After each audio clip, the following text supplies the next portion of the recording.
días, amado hermano. Dios le bendiga. ¿Cómo están? Tan bonitos, vale. El Señor es bueno, ¿verdad?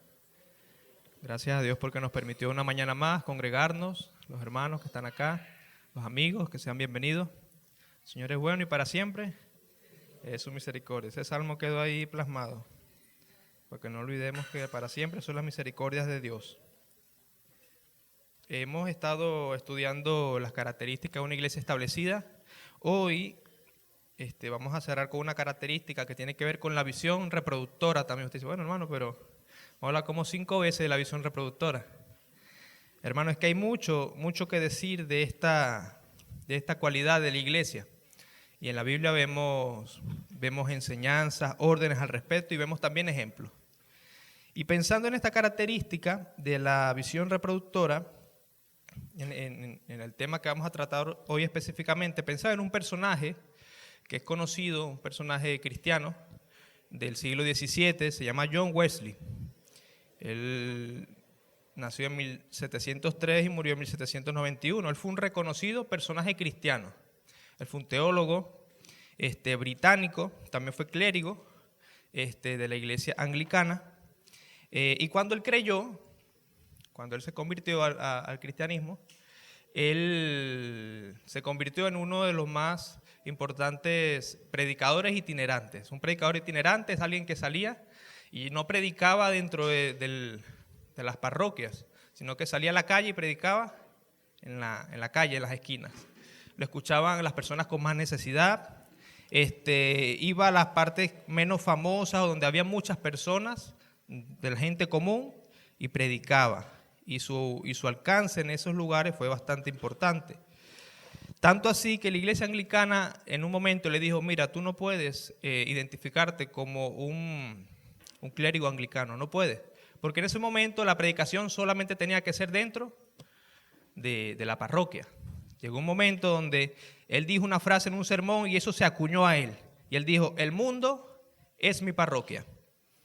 Eso enfatizando el hecho de que él notaba cómo la iglesia en ese momento era muy inerte, vacía, muy estructural, muy litúrgica y poco viva.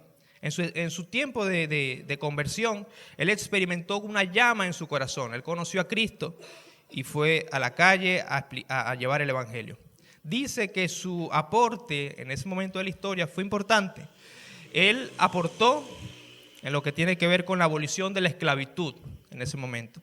Él aportó también lo que tenía que ver con el cese de las prácticas médicas medievales en ese momento. También habló mucho acerca de los salarios justos, del trabajo honrado, el cese también del maltrato en las cárceles y muchas cosas más. Hay muchos salmos que él ha dicho, o muchos himnos que él creó en su tiempo de cristianismo, e inspiró a tantas personas en Inglaterra a la lectura de la palabra y a la obediencia de ella. Entonces pensaba en este personaje, hermano, justamente porque la vida de él y el ministerio que él hizo, después a partir de él se creó lo que se conoce como el metodismo. Inglaterra fue alcanzada por un movimiento evangélico fuerte, un evangelio que era más vivo y menos protocolar. Y pensaba en esto justamente por eso, mis hermanos, porque el evangelio, la palabra de Dios, el cristianismo, afecta a la sociedad, cambia a la sociedad, cambia una cultura, cambia vidas, cambia personas, transforma familias, ciudades, países, cambia, mi hermano. Eso es lo que hace el poder del evangelio. Y en la Biblia hay numerosos ejemplos de cómo eso pasó. Y hoy justamente vamos a revisar uno de ellos, que es la iglesia de Tesalónica. Los hermanos de Tesalónica también son un ejemplo firme de que la iglesia tiene un impacto positivo, una influencia positiva en la sociedad, sobre todo con la predicación del evangelio, sobre todo con la expansión del reino de Dios, que eso cambia las vidas. Entonces vamos a ir a 1 Tesalonicenses, versículo 6 al 10.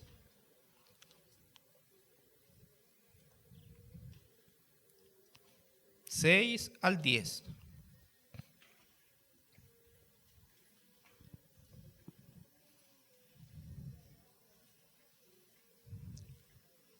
¿Lo tenemos?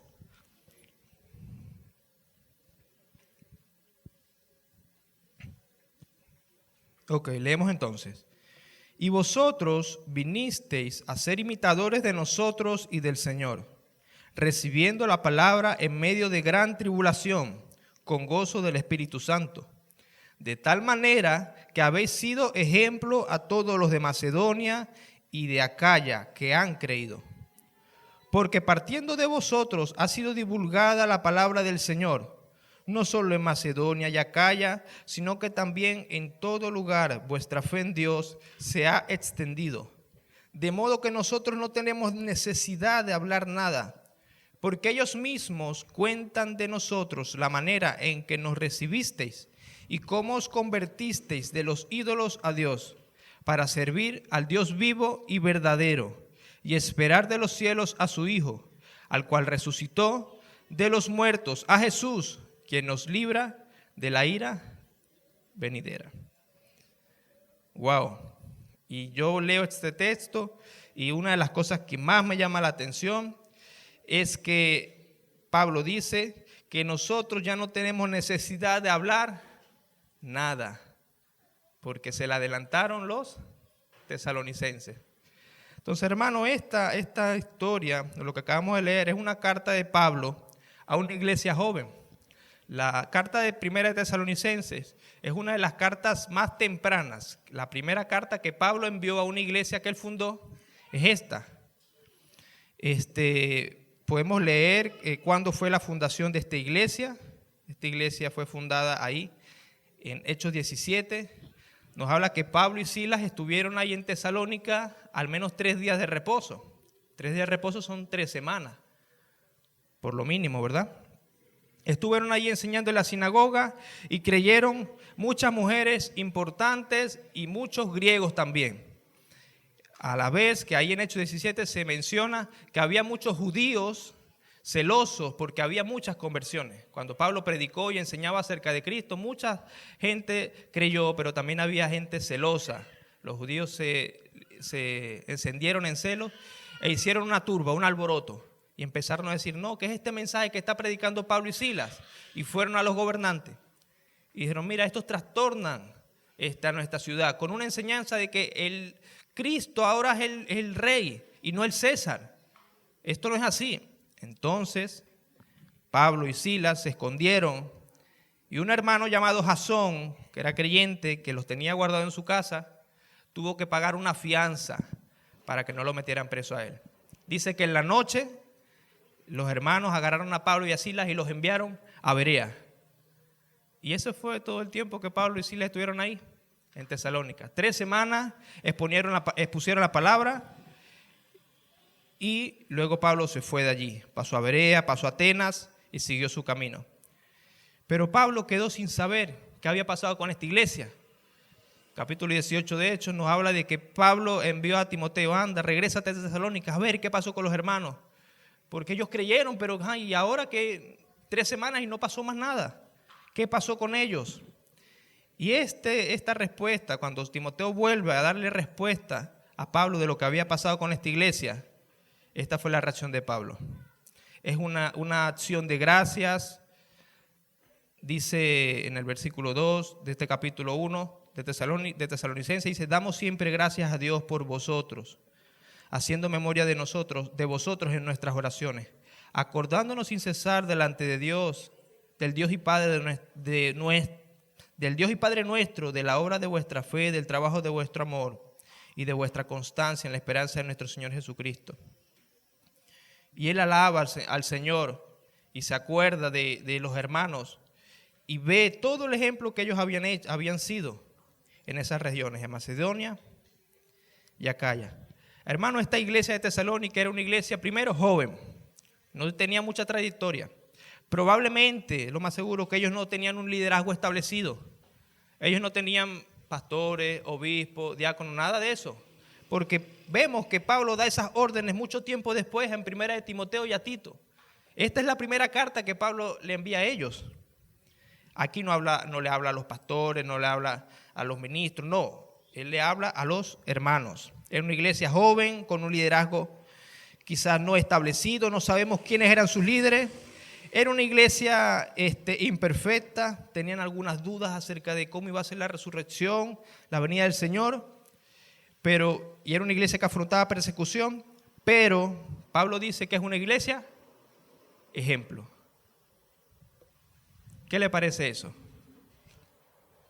Eso nos lleva a reflexionar un poco, hermano, porque nosotros tendemos a pensar que las personas o las iglesias con mayor trayectoria, mayor cantidad de años de fundada, con mayor experiencia, que han hecho muchas cosas, son ejemplos.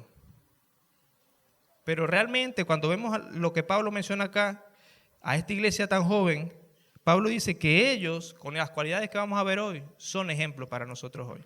Entonces vamos a ver qué cualidades son las que Pablo destaca de esta iglesia. Y lo primero que podemos notar es que ellos recibieron la palabra.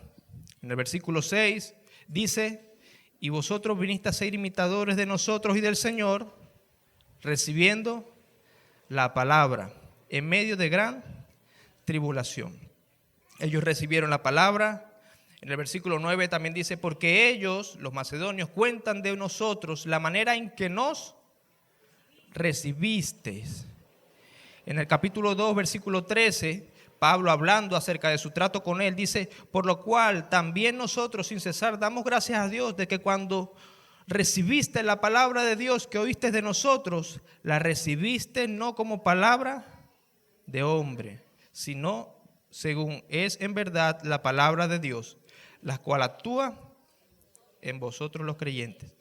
Amado hermano, ellos no habían creído, eran inconversos, pero cuando recibieron la predicación, ellos creyeron, se asieron de la palabra, se agarraron de esa palabra, confiaron en que lo que Pablo estaba diciendo era verdad, era la palabra de Dios. Ellos creyeron que Dios estaba hablándole. Y hermano, quizás eso puede sonar bueno, pero nosotros también creemos. Pero es que es distinto creer en las condiciones que estamos hoy nosotros, y es distinto creer en las condiciones en las que estaban ellos. Porque recordemos que ellos estaban en medio de un mundo gentil, una sociedad politeísta, tenían muchos ídolos. Por un lado estaban los griegos y romanos, que eran politeístas, creían en muchos dioses, ídolos, y por otro lado estaban los judíos, que creían en Dios, pero no creían en Cristo Jesús. Entonces, cuando ellos dicen que Jesús es el Cristo, es el Señor, entonces, ¿tienen enemigo a quién? A todos. Creer en una sociedad así no es fácil. Identificarse como cristianos en una sociedad así no es fácil. Porque uno dice, bueno, pero ya deja de servir a los ídolos y le dices a los romanos que bueno, que no, que tú eres cristiano. Pero hermano, es que eso no era así. Si estaban buscando a Pablo y a Silas para meterlos presos, ¿qué iban a quedar de los demás hermanitos? Era lo mismo, hermano. Había una persecución en contra de los hermanos.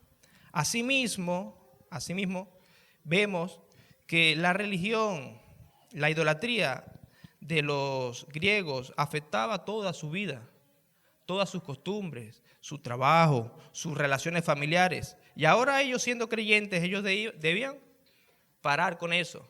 Quizás habían relaciones que tenían que cortar, decir, no, ya yo no practico eso porque mi Dios, mi Señor es Cristo.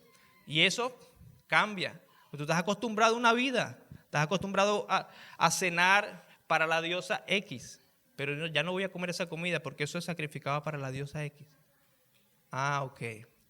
Entonces ya tú no quieres nada con nosotros, con la familia. Entonces fíjense, mi hermano, cómo el dejar la idolatría, cómo ser cristiano en ese tiempo, no era igual.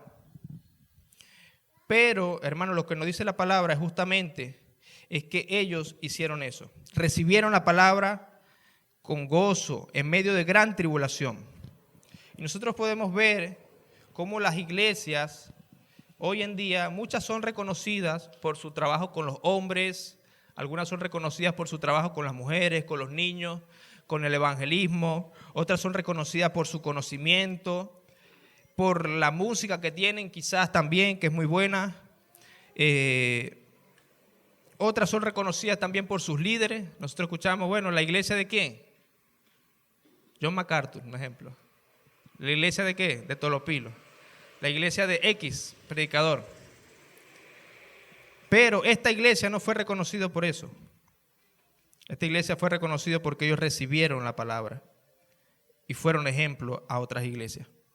Entonces, hermano, es por los creyentes. Ellos fueron reconocidos no por el que está aquí o el que estaba liderando la iglesia. Ellos fueron reconocidos por la vida de las personas que están en la silla. En esa silla donde usted y yo nos sentamos. La iglesia fue reconocida por la iglesia, las personas. Y eso llama la atención. Eso es importante.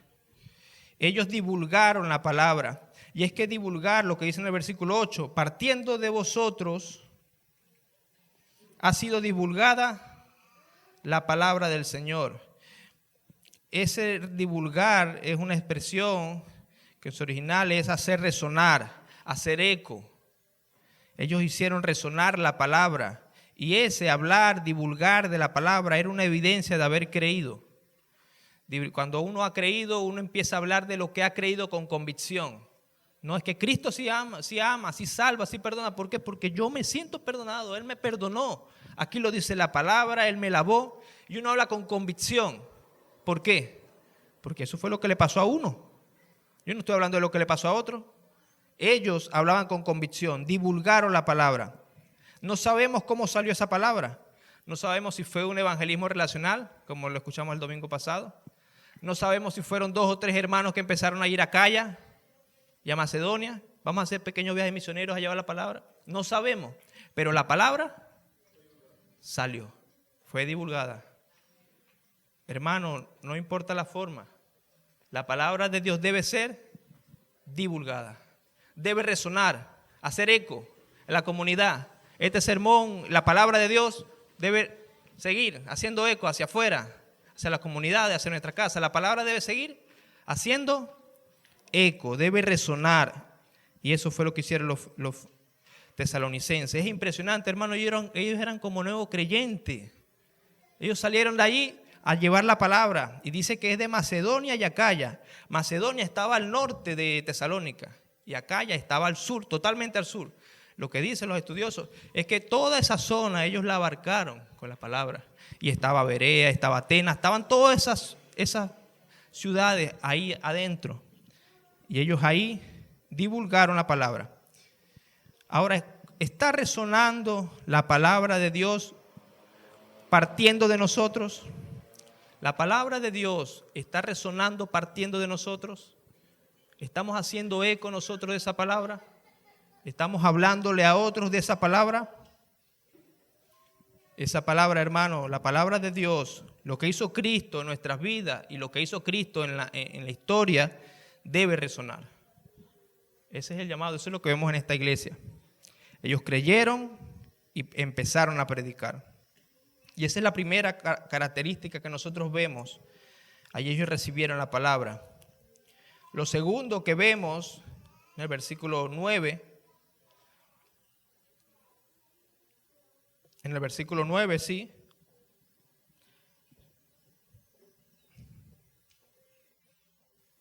Ok. Nosotros vemos que dice, porque ellos mismos cuentan de nosotros la manera en que nos recibiste y cómo convertiste de los ídolos a Dios para servir al Dios vivo y verdadero.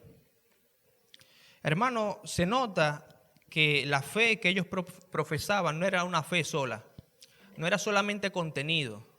Así como cuando usted se preparó para una exposición, cuando era joven, cuando estudiaba, o lo hace aún, y ellos iban, explicaban algo y se iban.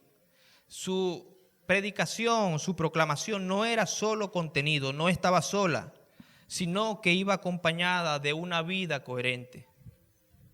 Es decir, que si ellos se callaban, aún su vida predicaba, porque dice que ellos se convirtieron de los ídolos al Dios verdadero. Y ese es el segundo aspecto.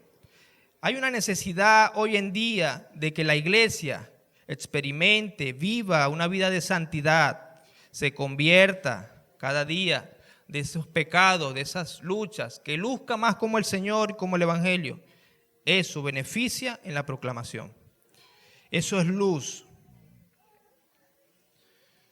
Es impresionante, hermano, como le decía, ver que Pablo cuando se acerca a Macedonia, acá ya dice, no, es que no, por aquí ya estuvieron los de Tesalónica. No, ellos ya predicaron ya. Pablo el apóstol, no, ellos ya predicaron aquí. ¿No le llama la atención eso? Imagínese que usted va un día a predicar por ahí y se cuenta, no, por aquí ya pasó Freddy. Freddy ya me predicó. No, por aquí ya pasó Henry.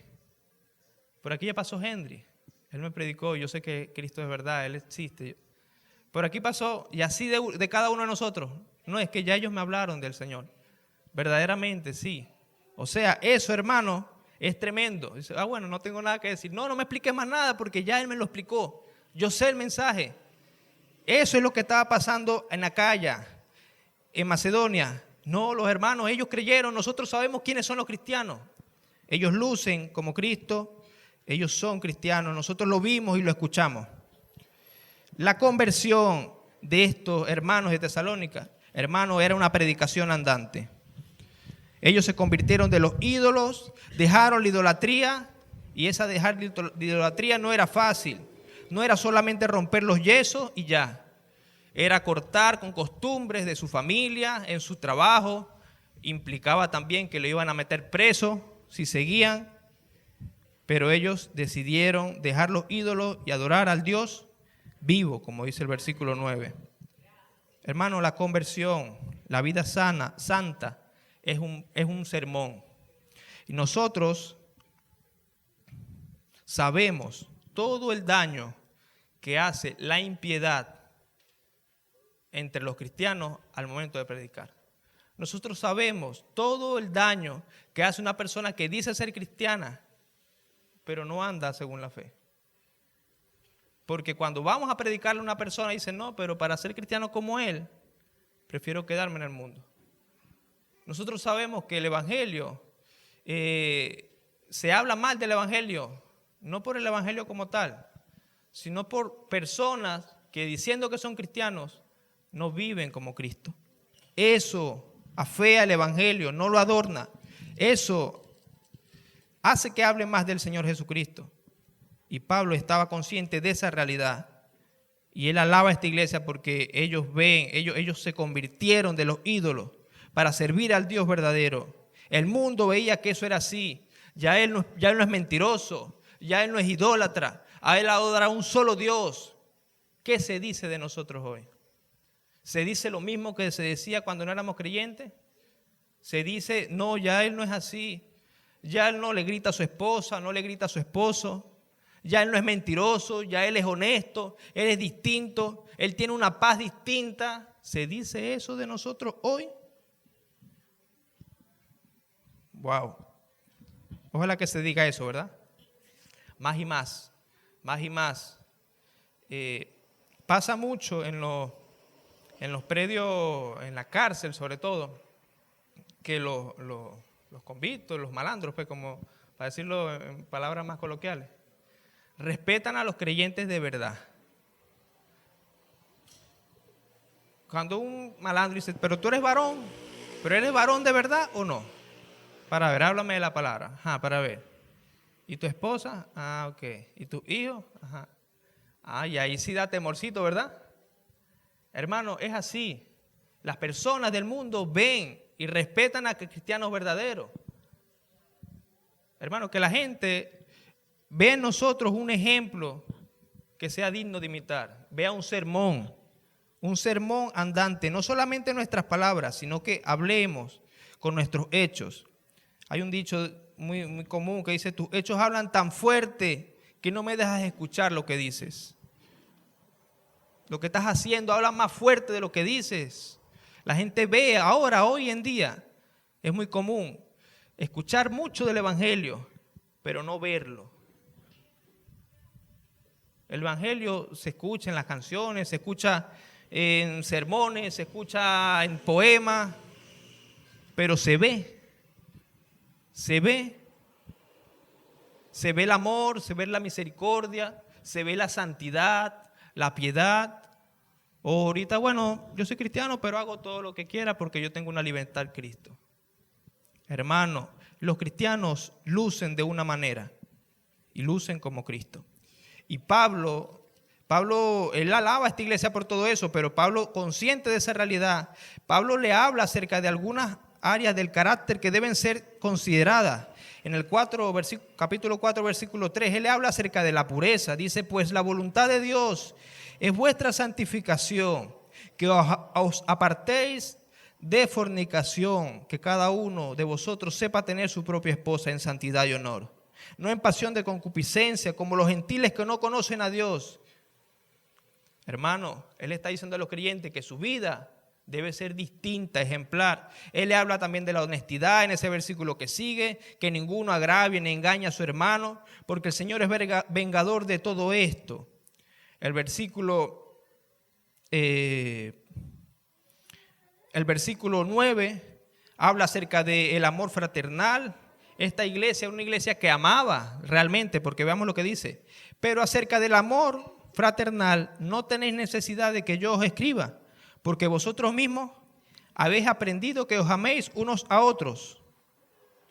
Es decir, que esta iglesia se amaba, tenía un amor hacia las demás personas. En el versículo 11 nos habla acerca del trabajo y el trabajo honrado. 11, y que procuréis tener tranquilidad y ocuparos en vuestros negocios y trabajar con vuestras manos de la manera que os hemos mandado, a fin de que os conduzcáis honradamente para con los de afuera y no tengáis necesidad de nada. Hermano, una vida que agrada a Dios, que es un sermón, es una vida de pureza, de santidad, de honestidad, una vida donde el amor se vea, una vida donde se trabaje honrosamente. Así luce una vida de testimonio, y Pablo se lo dice. El evangelio, como decía, no es algo para ser escuchado nada más, sino para ser vivido. Es como dice Mateo 5:16, como leía el hermano, dice, así alumbre vuestra luz delante de los hombres, para que vean vuestras buenas obras. La luz que se ilumina en este mundo, no solo son palabras, son buenas obras. Una buena obra, un buen andar delante de los hombres. ¿Para qué? Dice, y glorifiquen a vuestro Padre que está en los cielos. Esas buenas obras glorifican a Dios. Hermano, la mayoría de nosotros hemos creído por una predicación, ciertamente, alguien nos enseñó, pero hemos sido convencidos por un buen ejemplo. Hemos sido convencidos por personas que realmente son cristianas, que viven la fe. Eso atrapa, eso convence. Eso debemos convertirnos nosotros cada día más. Entonces, la falta de santidad es un problema hoy en día, no solo porque desluce el evangelio, sino porque paraliza y ralentiza al cristiano en la misión. Cuando una persona no está bien con Dios, puede ser cristiano y no está viviendo en santidad, no está bien con Dios, hay algún pecado en su vida, eso le hace sentir incapaz para hacer lo que el Señor mandó, desobediente. Es lo que Pablo decía, despojémonos, bueno, el escritor de los Hebreos dice, despojémonos del pecado, del peso y del pecado que nos asedia. Ese pecado es un peso que nos asedia, que no nos deja correr la carrera. Y también Pablo mismo decía en 1 Corintios 9:27, habiendo sido yo heraldo, un predicador del evangelio, venga yo a ser descalificado. Él tenía un temor, mi hermano, con que el pecado en su vida le ralentizara para hacer la misión. Y esto es importante, hermano. El tema del testimonio en la comunidad es importante. Y no solo en la comunidad, vamos hablando como iglesia local, en esta comunidad nuestro testimonio es importante, es un sermón. Probablemente nos escuchan cada domingo cuando alguien enseña acá, la comunidad cerca. Pero a cada uno de nosotros nos ven. Nos ven en la calle, nos ven en el mercado, nos vemos cuando salimos de aquí, nos vemos cómo hablamos, ven si realmente tenemos paz, ven si realmente tenemos confianza en Dios, vemos si hablamos de Dios o solamente hablamos aquí, vemos cómo tratamos a nuestras esposas, a nuestros hijos. El mundo lo ve, el mundo está pendiente de eso. Ellos están esperando ver dónde caemos y algunos buscando si es verdaderamente Dios real. Y son nuestras buenas obras las que ellos van a ver y van a decir, wow, Señor, tú eres verdadero porque tú lo transformaste, míralo. Mírate este de Tesalónica. Míralo, es distinto, ya no alaba a otros dioses. Eso es un ejemplo. Yo le hablé de John Wesley al principio, ¿verdad? Y John Wesley, su conversión, hermano, es interesante, porque él era teólogo, clérigo anglicano, tenía muchos estudios y fue enviado como misionero, pero él era inconverso. ¿Cómo? Él era inconverso, él no había creído. Dice que su conversión, él relata su conversión, cuando iba a América del Norte en una barca, hubo una gran tormenta que se estaba hundiendo la nave. Y él allí empezó a sentir temor acerca de su vida. Él pensó que se iba a morir. Pensó y tenía temor acerca de su porvenir, lo que le iba a pasar. Y cuando él vio al otro extremo de la barca, él vio a unos hermanos moravos que estaban orando y alabando al Señor suavemente, cantando al Señor con paz. En medio de la tribulación, en medio del agua, el viento de la tormenta, ellos tenían paz. Y él decía, porque yo no tengo lo de ellos. ¿Qué tienen ellos? Y él de allí, eso fue algo que le inquietó en su corazón. Él llegó a Norteamérica, predicó a las personas que le iba a predicar ahí y dice que su ministerio fue horrible, no fue bueno, no fue fructífero. Se regresó, como dicen, con las tablas en la cabeza. Regresó otra vez a Inglaterra y ahí conoció a uno de los líderes de los moravos, hermanos cristianos, y le predicó el evangelio. Y él dice que allí se encendió una llama en su corazón, creyó y está lo demás de su vida. Se convirtió en un predicador itinerante. Su vida cambió. Él era un misionero inconverso. Él intentaba predicar, pero él no lo estaba viviendo. Amado hermano, es importante nuestra vida. Aquellos moravos en aquel barco, con su paz, con su amor a Dios, predicaron a aquel John Wesley y creyeron. Y él creyó. Y un gran número de cristianos luego en Inglaterra fue afectado por la conversión de aquel hombre.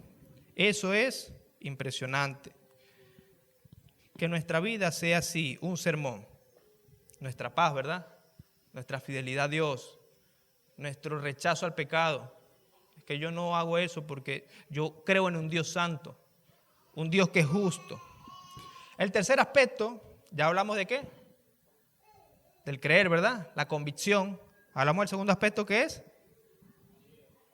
La santidad, la vida de santidad, la vida convertida que ellos tenían, su ejemplo, su testimonio. Y lo tercero que ellos tenían era que ellos esperaban la venida del Señor. Versículo 10 dice, y esperar de los cielos, bueno, lo voy a leer desde el 9 al 10. Porque ellos mismos cuentan de nosotros la manera en que nos recibisteis y cómo os convertiste de los ídolos a Dios para servir al Dios vivo y verdadero y esperar de los cielos a su Hijo, al cual resucitó de los muertos, a Jesús, quien nos libra de la ira venidera. Entonces estos hermanos tenían, además de la fe y un buen testimonio, tenían esperanza. Hermano, y ese punto es importante. La vida del cristiano debe tener esperanza en la venida de Cristo. Esa esperanza en la venida de Cristo cambia la perspectiva de la vida. Te cambia. Porque ya tú dices, si Cristo viene, entonces esta no es mi vida, la vida terrenal, esta no es lo que queda, lo último. Hay una vida más allá. Esto que yo tengo aquí en la tierra es pasajero. Hay una vida más allá. Todo lo que tengo acá no se compara con el valor de estar con mi Salvador. Una vida con perspectiva. Ya yo no tengo nada de lo que tengo ni de lo que hago acá en esta tierra. Vale tanto como para no desear la venida de nuestro Señor. La venida de Cristo nos deja en perspectiva. Una perspectiva que no es, bueno, esa es tu opinión. No, es una perspectiva real. Cristo viene. Hermano, eso te cambia el chip. Nosotros recordamos en 1 Pedro que nos dice que nosotros somos extranjeros y peregrinos. Extranjeros y peregrinos, estamos de paso. Entonces no arregle mucho su casa, no arregle mucho todas las cosas de su vida, no intente estar lo más cómodo aquí. Haga cosas para la eternidad, mi hermano. Haga cosas para la eternidad. No digo que no arregle su casa literalmente, oye, arregle su casa. Pero a veces nos ocupamos tanto en las cosas de esta vida que los inconversos no desean tener la vida eterna. Si yo veo a los cristianos que no desean la vida eterna, que no desean la vida en el cielo con el Señor, debe ser porque no hay nada interesante de aquel lado. Si los cristianos no tienen temor cuando venga Jesús o no tienen un deseo o algo, bueno, pero no va a pasar nada, porque si los mismos que están en la iglesia todos los domingos que leen la palabra no tienen ese deseo, no hay nada más allá. Amado hermano, ellos tenían esperanza. Y esos hermanos no eran hermanos superteólogos que tenían todas las revelaciones, esos eran hermanos nuevos en la fe. Ellos tenían menos revelación que nosotros, menos detalles acerca de la venida del Señor, pero ellos tenían esperanza. Cuando llegaron Pablo y Silas allá a Timoteo, a Acaya, a Macedonia, los demás hermanos decían, sí, ellos están esperando a Jesús, que viene de los cielos, el cual resucitó de los muertos y que nos va a librar de la ira venidera. Ellos solo sabían eso. Pero su vida, fíjense el empuje con lo que ellos vivieron, que en poco tiempo ellos recibieron el mensaje y fueron, Cristo viene. Voy a llevar el evangelio porque Cristo viene, porque este mundo no es mi casa, este mundo no es mi hogar permanente. Yo hablaba con mi esposa esta semana y recordaba que el Señor dijo que Él se fue a preparar moradas. Su casa, hermano, es bonita y si usted no tiene casa, no se preocupe, que el Señor tiene una casa celestial que la está preparando para todos sus hijos. Esa es una esperanza más grande. Si nosotros los creyentes morimos, tenemos una esperanza que el Señor nos recibirá en los cielos. Esa es una esperanza más grande y nos ayuda a vivir en esta tierra como peregrinos. Yo soy extranjero.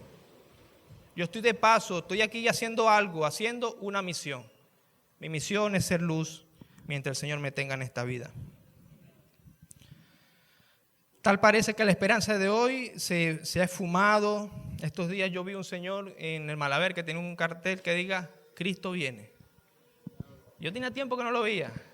Y yo sé que eso es parte del evangelio, no es todo, ¿no? Pero yo creo que Dios a veces tiene que utilizar esas cosas para recordarnos.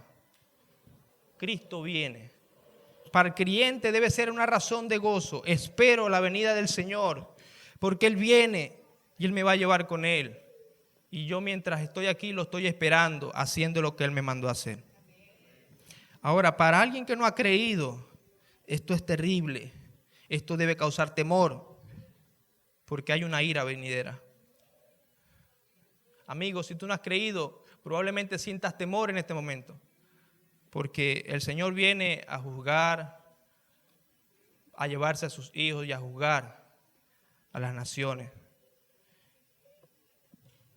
Y si no has creído en este momento, en este tiempo que el Señor aún no ha venido, es el momento propicio para que tú creas en Él, en que su amor, como leíamos en el Salmo, su misericordia es para siempre.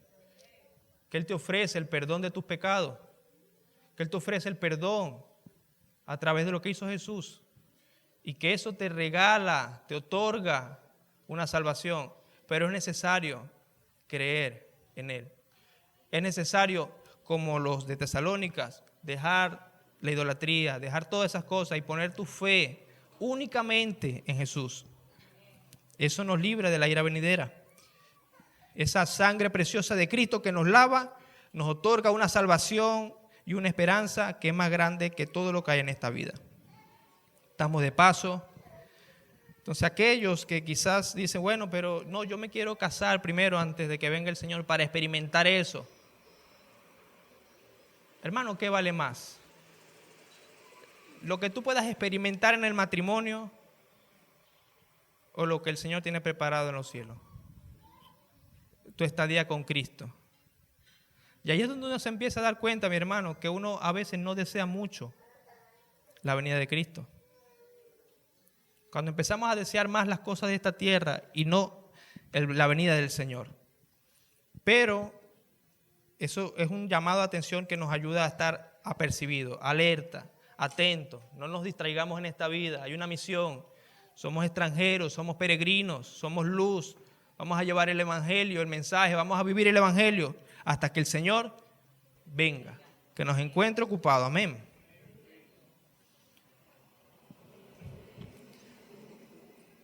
Por último, usted no se ha puesto a pensar en qué se dice de nuestra iglesia hoy. ¿Qué se dice de nuestra iglesia hoy como comunidad de fe?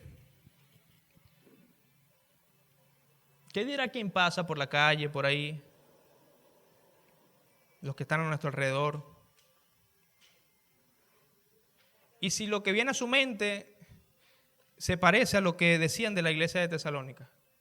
Si ven fe, si ven santidad en su vida, si ven esperanza. Se dice de esta iglesia de Salvación Vista el Sol eso. Creo que sería bueno hacer esa evaluación. Y no solamente como iglesia local, sino como cristianos. ¿Qué dice mi familia de mí? ¿Se dice lo que se decía de Tesalónica? ¿Qué dicen mis vecinos de mí? ¿Qué dice? ¿Qué huella nosotros estamos dejando en esta vida? ¿Qué huella estamos dejando en nuestra familia? Que esa huella sea Cristo, mi hermano.